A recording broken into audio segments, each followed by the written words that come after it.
नमस्कार दोस्तों, मैं सीमा चौरसिया आपका स्वागत करती हूँ अपने यूट्यूब चैनल पे। और बहुत अच्छा ये गारी गीत लेकर आई हूँ। अच्छा लगे तो लाइक सब्सक्राइब जरूर करें आप लोग, और शेयर करें, सपोर्ट करें, फुल वॉच करके ज़रूर देखें और ज़्यादा से ज़्यादा आप लोग सपोर्ट करिए। और हमारा गीत सुबह 9 बजे जाता है। आप लोग ऐसे ही प्यार दुलार बनाए रखें, और गीत अच्छा लगे तो प्यारा सा कमेंट जरूर कीजिएगा आप लोग। धन्यवाद। हाथिया सजावई रामा घोड़वा सजावई हो, हाथिया सजावई राम घोड़वा सजावई। अरे साजी कई चले ससुरारी, हाँ सीताराम से भजो, हाँ जी साजी कई चले ससुरारी, हाँ सीताराम से भजो।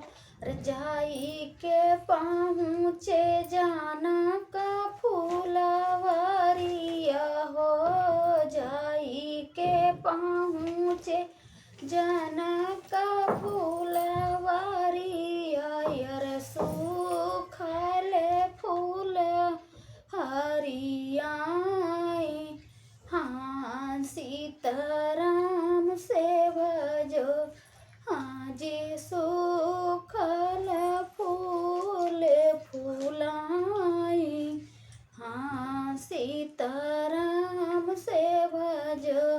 जाई के पहुँचे जानका जी के बगिया हो, जाई के पहुँचे जानका जी के बगिया। यार सूखल पेड़ हरियाई, हाँ सीताराम से भजो, हाँ जी सूखल पेड़ हरियाई, हाँ सीताराम से भजो।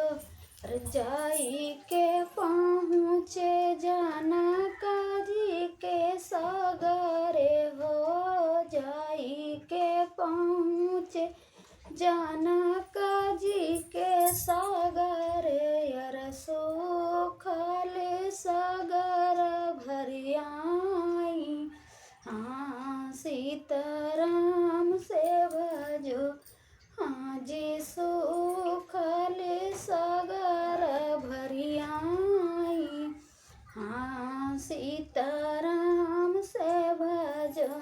जाई के पहुँचे जानका जी के द्वारे हो, जाई के पहुँचे जानका जी के द्वारे।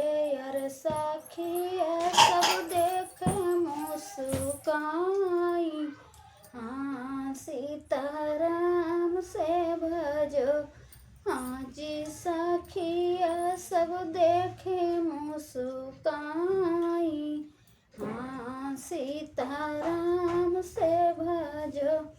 जाई के पहुँच जानका जी के आंगने हो, जाई के पहुँच जानका जी के आंगने। यार सासू जी आरती उतारे, हाँ सीताराम से भजो, हाँ जी सासू जी आरती उतारे, हाँ सीताराम से भजो।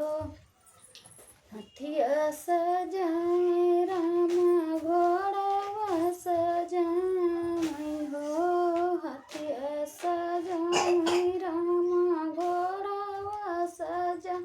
हमार साजी के चले ससुरारी, हाँ सीताराम से भजो, हाँ जी साजी के चले ससुरारी, हाँ सीताराम से भजो।